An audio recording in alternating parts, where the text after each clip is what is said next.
Je suis Marie Rénal et je suis présidente du conseil de quartier et nous sommes les organisateurs de ce festival de street art. Parce qu'en fait, c'est notre projet culturel annuel. Il y a 2 ans, on avait participé à la Biennale d'art contemporain et cette année, nous avons décidé de faire quelque chose dehors avec des artistes locaux de street art. Et on est très fiers de la réussite parce que c'est vraiment du très beau travail. Et qui a un sens parce qu'il ne s'agit pas seulement d'installer de l'art juste pour faire joli, mais c'est un travail de partenariat avec toutes les associations du quartier. Donc les artistes sont dans un mouvement de partage et pas simplement un mouvement esthétique et un peu égocentrique. Ils sont vraiment dans un partage et c'est ça, c'est le sens d'un conseil de quartier. C'est pas juste d'exister pour exister, c'est vraiment de partager les choses avec les habitants. Ce qui est un peu dommage, c'est qu'il y a quand même une espèce de passivité par rapport à ça, c'est-à-dire qu'on ne reçoit pas de demandes, on reçoit assez peu de retours. Et donc c'est un peu frustrant, c'est vrai, mais on continue d'agir parce que c'est que comme ça que ça peut faire effet. Et d'ailleurs, quand même, les gens ici sur la place sont contents. Mais ils ne nous renvoient pas directement, ils ne nous disent pas ah, c'est génial. S'ils s'arrêtent, ils font des photos, ils sont contents. Mais on ne se décourage pas, on continue. Moi, je suis une étudiante en dessin à Émile Coll. Et en 3e année, j'ai reçu un mail de la mairie qui me proposait de faire une fresque sur des thèmes, le partage. Et donc moi, j'ai choisi de représenter le partage, les voisins et le confinement. Donc si vous voyez derrière, il y a des personnages qui sortent de leurs fenêtres, avec parfois des volets ou des rideaux. Et ils ont des longs bras qui permettent d'aller voir d'autres voisins et leur donner des choses. Donc on a par exemple une mamie qui donne une tarte à un petit-fils. Le garçon, il a un écouteur qui partage avec un autre voisin. Et d'autres personnes qui offrent des fleurs, des vêtements, des livres. Et moi, j'ai voulu représenter du coup l'entraide que j'ai vue pendant le confinement. Et toute cette vague de solidarité en fait, que j'ai vue à Lyon et qui m'a fait très plaisir. Moi-même, je me suis inscrite dans une asso à ce moment-là. Ça m'a redonné un petit peu de joie de pouvoir juste être actif dans cette période où on était assez passif et chez nous. Donc voilà ce que j'ai voulu représenter sur une place qui est un peu grise au quotidien, d'avoir un petit peu de couleur et un petit peu de positivisme. Moi, initialement, j'ai été contacté pour ce projet par Alexandra Loa-Livrel qui s'occupe de l'atelier de dessin à la MPT d'Hérency. Elle a été contactée par le conseil des quartiers qui lui a dit on voudrait bien intervenir sur la place Guichard, sur les marches, etc. Et du coup, on devait faire ça en parallèle avec Blandine qui était à un atelier de photo avec les anciens de l'Olivier des Sages, qui est une autre association qui sont des sages d'un certain âge. Donc je trouvais que c'était marrant de croiser les anciens et les jeunes, et les ados ou pré-ados, pour faire quelque chose ensemble avec des techniques qui étaient...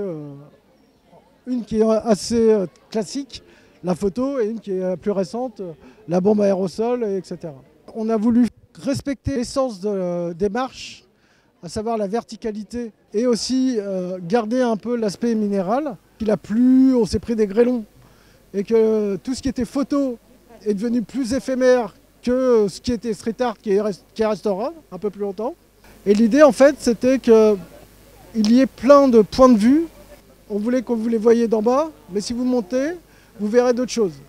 Et je pense que c'est un peu comme la place, c'est une symbolique de la diversité, à savoir que si vous regardez les gens sous un angle, ils vous donneront une image, mais si vous arrivez à changer de point de vue, et ben parfois vous verrez autre chose. Il y a beaucoup de diversité dans les gens qui viennent, et chacun était content parce que ils pouvaient s'asseoir et regarder quelque chose qui était juste à côté d'eux, où ils pouvaient passer et voir tout l'ensemble. Je travaillais dans une école de dessin et j'ai une collègue qui m'a parlé de cet événement qui allait se faire à la place Guichard. Et du coup, j'ai été intéressé, j'ai vu un petit peu le cahier des charges et tout ce qui allait se passer. Et du coup, j'aurais proposé une maquette avec ce projet-là. Donc Floraison, elle s'appelle cette œuvre. Elle symbolise un peu donc une floraison comme au printemps. Donc avec un côté un peu enfantin, donc avec toutes les pâquerettes. Il y a des orchidées sur les côtés, avec une mésange huppée. Les lignes jaunes, en gros, ça symbolise un peu le dynamisme et le pollen, en gros, la pollinisation. Donc voilà, c'est un petit peu quelque chose qui rassemble, qui égaye. Et voilà, mes œuvres sont plutôt basées sur la bonne humeur et un peu quelque chose de coloré, quoi. Le fait de faire des œuvres éphémères, ça rajoute un côté très précieux à l'œuvre en fait, parce qu'elle a une durée de vie comme nous et il faut savoir en profiter, donc passer devant, et puis elles peuvent être détériorées, abîmées par les intempéries. C'est d'autant plus important d'être devant et de pouvoir la contempler à cet instant T, quoi. Puis il y a un côté aussi de repasser quelqu'un, donc dans le street art aussi, il y a beaucoup cette tradition on peut repasser les gens, mais il faut repasser, en gros, pour honorer la personne, il faut repasser entièrement et essayer de faire mieux aussi. Donc il y a toujours une volonté de se surpasser et de se tirer vers le haut. Ouais, c'est motivant et c'est gratifiant. Je fais du street art, de l'art urbain. Je fais des pochoirs et en fait mes pochoirs, je peins sur du papier et ce papier je le colle dans la rue. C'est l'essence de mon art. Et ici, sur la place Guichard, j'ai fait un projet en collaboration avec Habitat Humanisme et les Escales Solidaires. Donc, ce qui était un projet important pour moi, puisqu'en fait, sur ce projet, je n'ai pas peint. J'ai fait peindre des gens. Je les ai accompagnés à peindre et à coller la peinture sur cette place Guichard. Et en fait, ce qui est intéressant sur cette place, c'est qu'il y a des marches. Et ces marches, pour pouvoir les exploiter, moi, j'ai décidé de recréer une anamorphose. Et en fait, le principe de l'anamorphose fait que lorsqu'on se déplace, la peinture bouge et la peinture, elle est un petit peu vivante. Et comme c'est une place où les gens circulent ou s'arrêtent, et ben en fait, ils vont pouvoir profiter de cette peinture de façon différente en fonction de ce qu'ils vont y vivre. Donc la peinture, ce qu'elle raconte, en fait, on a un garçon et une petite fille qui s'aiment. Et j'aime bien cette image de ce petit garçon et cette petite fille qui sont en train de creuser la terre. Ils s'aiment. Et derrière eux, finalement, on poussait des piles de livres. Ce qui pousse derrière eux quand on s'aime, eh ben, c'est de la culture. Et la culture, c'est hyper important dans notre vie, dans une société. Pour moi, c'est important de mêler l'art avec des associations comme Habitat Humanisme. De mon côté et du côté des gens des Escales Solidaires, de vivre des moments d'échange qui ont été riches et importants. On a fait des belles choses ensemble et quand on fait des belles choses, eh ben, en fait, ça fait tout simplement du bien. Et ça permet de repartir dans la vie du bon pied. Je suis bénévole culture aux Escales Solidaires, qui est un accueil de jour pour des personnes, disons, en précarité, qu'on appelle les passagers, des gens qui passent. Et dans le cadre de nos activités culturelles, on a déjà eu l'occasion de participer à des actions proposées par le comité de quartier du 3e. Et là, donc, Marie Rénal du comité de quartier a proposé aux Escales Solidaires de participer à ce projet. Alors pour nous, c'est vraiment très intéressant d'avoir des actions avec d'autres partenaires du quartier pour essayer justement d'insérer les passagers mieux dans leur quartier. Et du coup, on a demandé à un artiste qui s'appelle Big Ben, un artiste de street art lyonnais, s'il voulait bien nous accompagner sur ce projet. Alors on a commencé lundi dernier. Il est venu avec son matériel et avec une dizaine de passagers, on a commencé à réaliser l'œuvre. C'était vraiment très chouette. Il y avait les gens du quartier qui passaient, qui posaient des questions. Je trouve que c'est super de pouvoir faire quelque chose comme ça dehors, dans le quartier. Ça nous a vraiment beaucoup plu. Blandine me disait souvent, m'appelle pour me dire si je suis intéressée à des ateliers et je réponds dans mes disponibilités, je réponds toujours oui. Une belle rencontre. Il y a son associé qui est venu nous faire des traçages au sol. On a mis de la colle. Après, on avait au dos, il y avait le numéro qu'on devait coller et suivre, par exemple, le 4 au 4e étage et ainsi de suite. On était à peu près 5 et du coup, il y a eu une bonne entente. Chacun savait ce qu'il avait à faire.